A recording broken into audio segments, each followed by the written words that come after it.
apologize that we were running a little late. We met some bad traffic along the Buhari axis.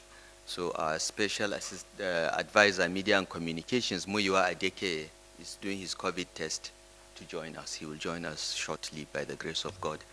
The presidential communications team, gentlemen of the press, my sister Loretta, I can see sitting on this side.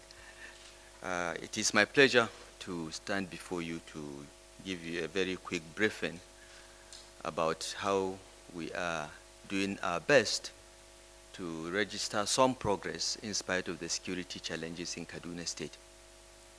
My presentation will be in two parts. I will first start with the internal security situation and what we're doing about it, and how the state and the federal government are collaborating to bring an end to it. And the issues in Kaduna are symptomatic of all the problems in the Northwest. The second part will look at what we've been trying to do in Kaduna.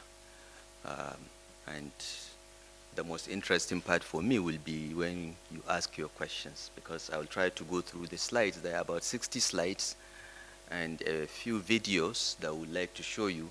I'll try to zip through that in 20 minutes or slightly more, so that we have more time for questions and answers. Thank you very much. So the first part is on the security challenges. Now, next slide, please. I don't know. Yeah. Now, when we came into office in 2015, and this is what many people forget, there were security challenges. It wasn't like everything was peaceful and quiet. But in the Northwest, in Kaduna, what we had then, our major problem was cattle rustling. And an armed robbery. There was some instances of kidnapping, but it was something we hear about in other places. And then we had urban gangs, you know, these young people that take drugs and clash, similar to cultism. We have those in Kaduna town. And then, of course, the perennial problem of ethno-religious clashes, which have been part of Kaduna's history since 1980. Statewide lockdowns, statewide curfews due to ethnic and religious clashes. So those were the challenges that we inherited. But by 2017, these challenges have evolved. We addressed some, and some new ones emerged. Banditry is now the biggest problem, rural banditry mostly in the rural areas and in the forests. Cattle rustling, still a bit of it, not like before, but still a problem. And then kidnapping within communities and on highways, and then violent attacks and reprisals. So we still have some communal clashes, but not on a statewide basis, you know, on small communities, maximum one local government at a time, unlike before when, you know, the problem used to engulf the entire state. So there has been some progress. Next slide. So where we are now is that kidnapping, cattle rustling, random attacks by bandits on schools, farms, communities are the biggest problems. And all parts of the state are affected. In some parts of the state, in southern Kaduna, for instance, where there are about 50 different ethnic groups, this terrorism is also taking a religious and ethnic tone, but really it is the same people in every part of the state doing this. But in southern Kaduna, because of the ethnic and religious mix, it is some people are trying to exploit the fault lines. But really it's just criminality, pure and simple. Next slide. So we have insecurity around banditry in all the 7 states of the Northwest. It's just a matter of degree. Jigawa doesn't have any forests, so they don't have much of cattle rustling and kidnapping. Kano has only one forest, Falgore, in border with Kaduna, so they have a bit of cattle rustling. and banditry, but Sokoto, Kebbi, Zamfara, Kaduna, Katsina and Niger share a forest range that stretches from Niger State up to Niger Republic. And this is the major source, this is the major route that the bandits use. They know these forests very well, and they use them to move from state to state and attack communities. So 5 states in the Northwest are badly afflicted by this, plus Niger State, because of the contiguity of the forest ranges. And indeed, you know, the problems of banditry are far more serious in Zamfara and Katsina states historically than they have ever been in Kaduna State. But of course, I mean, Zamfara, Katsina are village states, I would like to say, while Kaduna is a cosmopolitan state, all the media are there and so on and so forth. So, you know, more of what happens in Kaduna gets reported because of who we are and where we are. But this is a major problem across the 5 states of the Northwest and Niger State. But what is even worrying for us in the last 1 year is that there is a growing integration and collaboration between these bandits and Boko Haram and another group called Ansaru. They are also terrorists like Boko Haram, similar ideology, but their own targets are government officials, security agencies, and so on. So increasingly, the banditry is taking the guise of terrorism because bandits are driven by economics, not ideology. They kidnap for ransom. They are out to make money, but they have no ideology. Most of them have no religion, actually. But now it is looking like Boko Haram elements have infiltrated the bandits, so you see things like burning communities, which bandits don't usually do. They prefer money than anything. So that is another major issue of concern. Now, one of the things that we started doing in Kaduna State, which I want to say we are the only government doing it in Nigeria, is publishing quarterly crime statistics, instances of kidnapping, armed robbery, everything. We publish, we brief people, and we started doing that because there were lots of false narratives about what was going on. For instance, you know, we know from the security reports we get and from where we deploy security forces, we know where we have the highest incidences of kidnapping, murder, armed robbery, everything. But what is reported by the media is that Southern Kaduna is the only problem of Kaduna State. In fact, Southern Kaduna is not the most unsafe place in Kaduna, as the statistics I will present will show. So we started this from 2020 because we noticed that some were using politics and to further divide the people. So we said we will be compiling the statistics, and every quarter our commissioner briefs stakeholders and the media and brings out the figures. And when we started doing that, those that were passing wrong information started complaining that we are revealing security information. There is nothing classified about admitting that 1,192 of your citizens were killed in 2021. This is the number of people kidnapped. These are the number of people injured. These are the records of animals rustled. And these are documented. So perhaps, you know, there are even more incidences than these that have not been reported to security agencies, because not every kidnapping case goes to the security agencies. Some just quietly pay and get their relations back. And the next slide shows these incidents by senatorial district, just so that people will have a flavor of how it is. You can see that the Northern Senatorial District, which is Zaria area and so on, has the lowest incidences, about 5% of the incidences of banditry and so on. These are deaths, 66 deaths. Kaduna Central, which is Kaduna, Birnungwari, Chukun, Kaduna Metropolitan, around Kaduna Central Senatorial District, is the senatorial district with 60% of all the incidences. So that's the most unsafe place. And these are the local government: Birnungwari, Chukun, Giwa, Igabi, Kaduna North, Kaduna South, and Kajur. Southern Kaduna, for instance, popularly so-called, we call it Kaduna South Senatorial District, has 34% of the cases. So Southern Kaduna is not the place with the highest insecurity in the state. It's actually Kaduna Central. And these numbers prove it.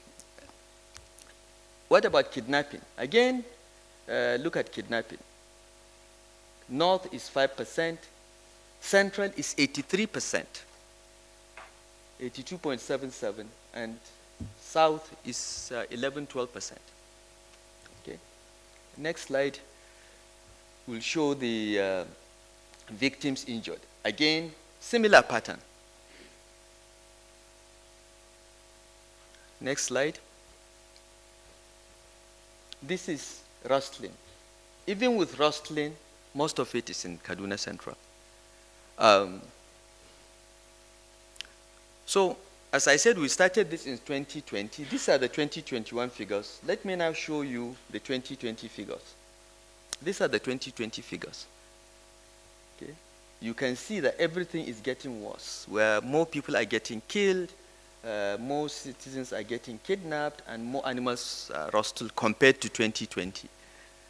So in spite of the military operations and everything, this banditry has become a business. It's an industry, and it requires major intervention to bring it to down. These are the numbers. Again, the same pattern. These are the victims, people killed. You can see again, Kaduna Central accounts for 66%.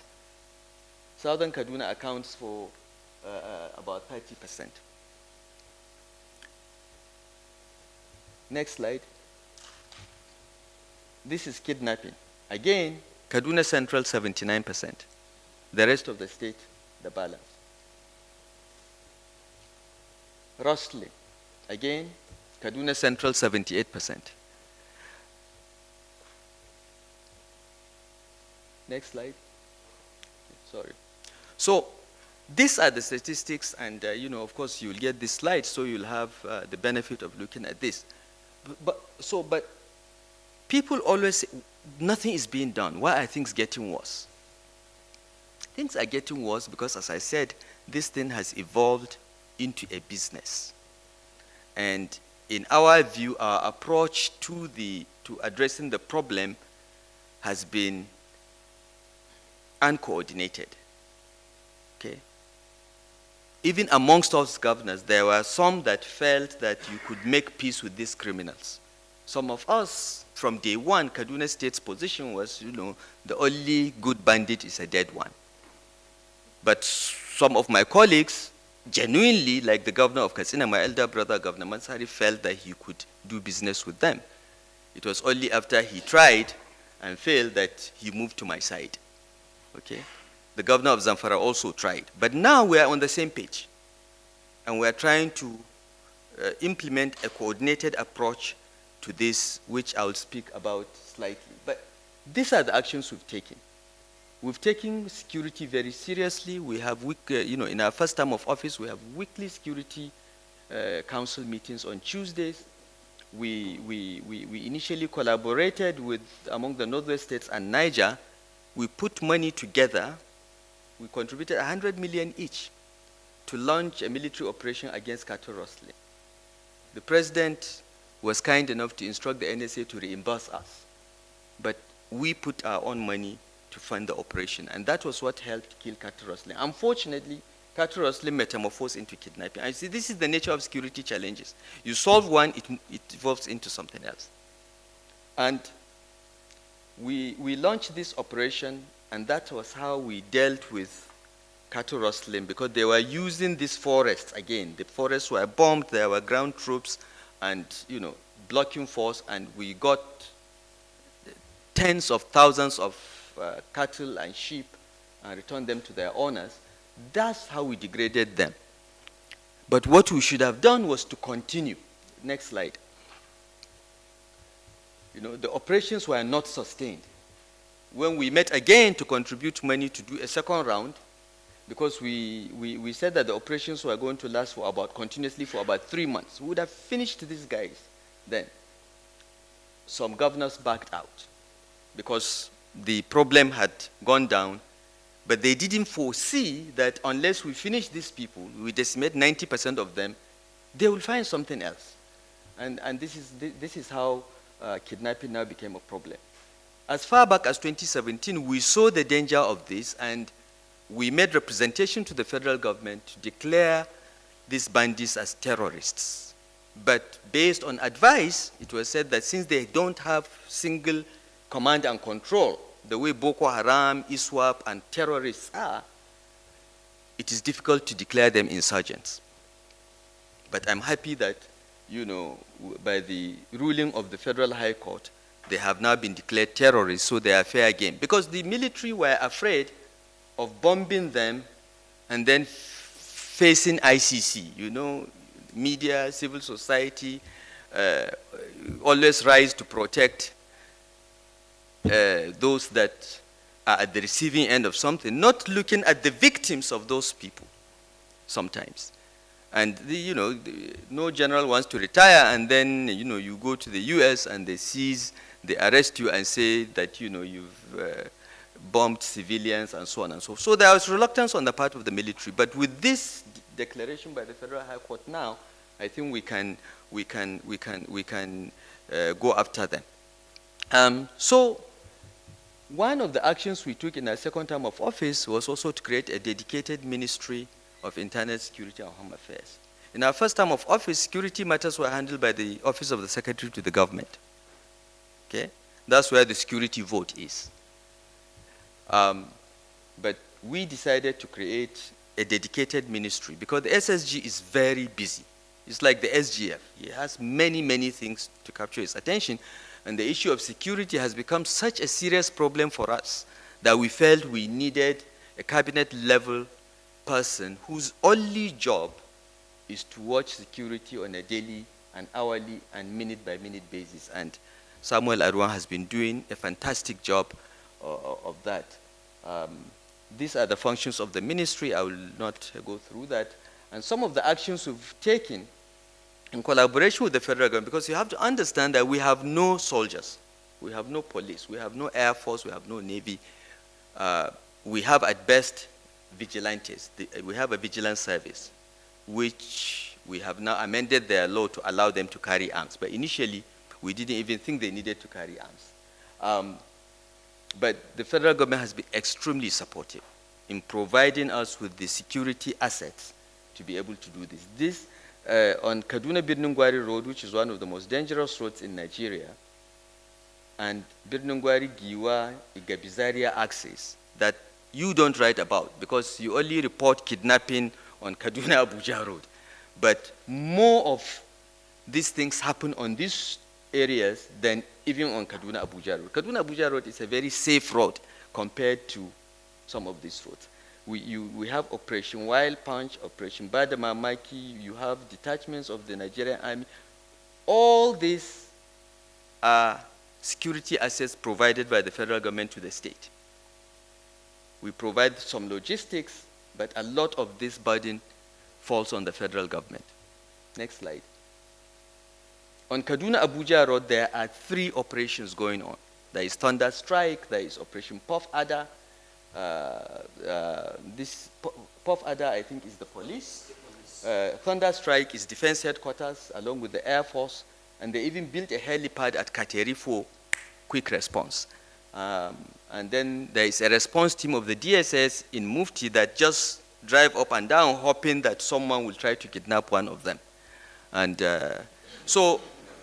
and many of these bandits had been neutralized many attempted kidnapping operations have been stopped because, we listen to these people, we listen to their conversations, I get reports every night, this one is planning to do this, we know. So there are many that could have happened that have been prevented, but of course, those that have been prevented don't make the news. But I just want to say, that, our security agencies are doing very well. They are doing the best that they can. You can't prevent everything, but they are really trying. Now, in the southern Kaduna General area, where we have a bit of banditry, but greater risks of ethnic and religious clashes, we have these operations too. Operation Safe Haven, headquartered in Jos. We have a mobile police squadron in Kafanchan. We bought housing estate, 150 million, and gave it to the police so that they can have a mobile police squadron in Kafanchan after the 2016 crisis that affected Kafanchan and 2 other local governments. Since then, Kafanchan has been quiet, since we had a mobile police squadron. We have Nigerian Navy troops in Kachia, in Kujama, in Makali, and we have all this, and troops at Kasua Magani, and special forces, and so on. So as far as southern Kaduna is concerned, it has been really quiet, other than Zangwan Katav local government, where the Katavs and the Fulanis are now at war with each other. Even that, I think, has gone down. And we have Nigerian Air Force Special Forces. Kaduna Airport area had also been attacked once or twice, so there is a continued patrol there and operations there. So that place has been quiet. Kaduna Airport, of course, and NDA are close together.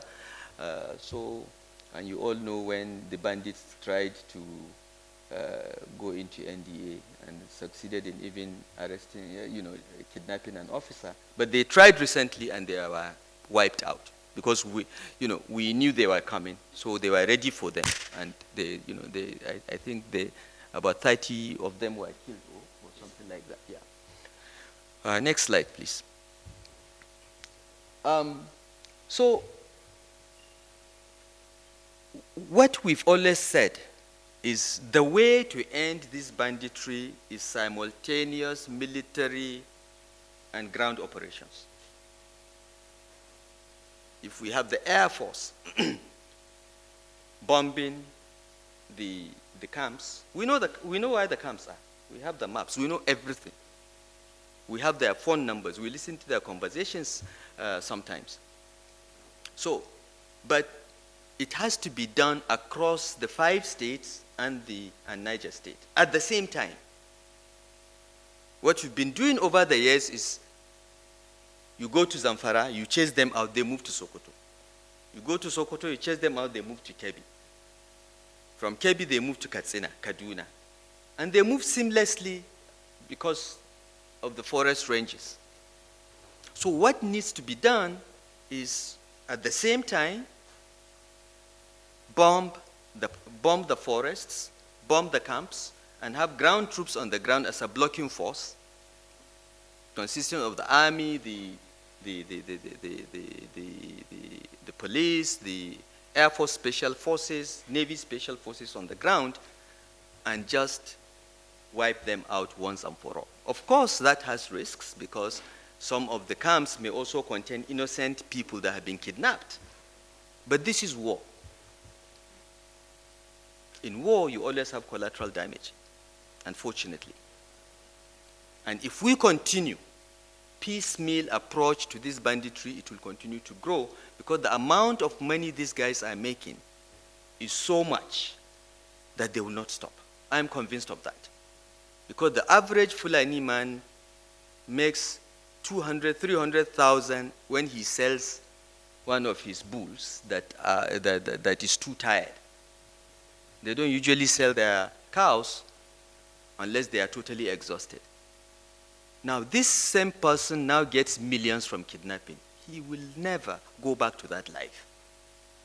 This is why I'm convinced that the only solution is to wipe them all out, or at least decimate them to a point that it is no longer feasible or profitable for you to think you can be in that business, because it is a business. That's what it is. So please go back to the previous slide. So this is what we're working on now, and we've got our vigilance service also armed. And when I say we, I'm not talking about Kaduna State alone. I'm talking about Niger. I'm talking about Kebbi. I'm talking about, all of us. We work together. We are all on the same page that we need to do this. And we're working with the military. We regularly confer with the Chief of Defense Staff, Chief of Army Staff, Chief of Air Staff, Chief of, IG. We're working on this. So we think that we're at a tipping point that we are going to see the end of this very soon, by the grace of God. Next slide. On the advice of the military, we also, implemented some steps like, shutting down mobile networks for a while. We restrict the use of motorcycles, because these bandits use motorcycles for logistics. It is motorcyclists that carry food to them, drugs, and even ammunition. We also suspended weekly markets to cut off food supply to them, and that has been quite effective. And so on and so forth. So all these measures we've been taking to, to bring an end to this. But in addition to this, next slide, you see some of the soft initiatives. Because, like in southern Kaduna, even when we have enough security footprint there, people must choose to live in peace. So you still have to engage in some dialogue and peace building and community, and that's why we established the Kaduna Peace Commission. Plateau also has a peace building agency, but our own Peace Commission has enjoyed international support, Ford Foundation, U.S. Institutes of Peace, and so on. In fact, our first executive vice chairman has just been offered a job by the African Union, because she has been so good in handling that job that she caught the attention of the African Union. So she's moved to Addis. Bishop Josiah Ido-Ferron, the Secretary General of the Anglican Communion Worldwide, based in London, is the chairman. And then we have a group of priests on both sides of the religious divide, Muslims and Christians. They have formed what they call House of Kaduna Family. And they basically engage in peace building and preaching for peaceful coexistence and so on and so forth. We've also enacted a religious preaching law to license preachers, because we believe that most of the problems that were caused in Kaduna State were caused by people that did not go to seminary or did not get proper training to be imams, and they somehow declare themselves prophets or bishops or sheikhs and get on a podium and spew out hatred and all kinds of stuff. The history of Kaduna State shows that. And that's why this law was originally enacted in 1984 by the military regime of Air Commodore Usman Muazu, when President Buhari was head of state. That was when it was first enacted, but we looked at it, we passed it through the democratic process and updated the law, and also reduced the militariness in it, let me put it that way. And all this have helped in trying to build peace in the state. We've also spent a lot of money on technology. We are the first state to buy drones, UAVs, for surveillance. And that's why when I say we know where these bandits are, we do. We know where they are. We've invested in the technology. We are also doing what we call Safe City project. We are putting TV cameras, CCTV all over Kaduna metropolis, so that when crime takes place, we can get your face, we can get the number plate of your car, it's quite, the cameras are really advanced cameras, biometric quality. And they're being, we've finished the first phase done by an American company. The second phase is being done by Huawei. And before the end of this year, by the grace of, no, by end of May, I think, by the grace of God, Kaduna will be covered. Then we'll move to Zaria and Kafanchan. We are also building a forensic laboratory.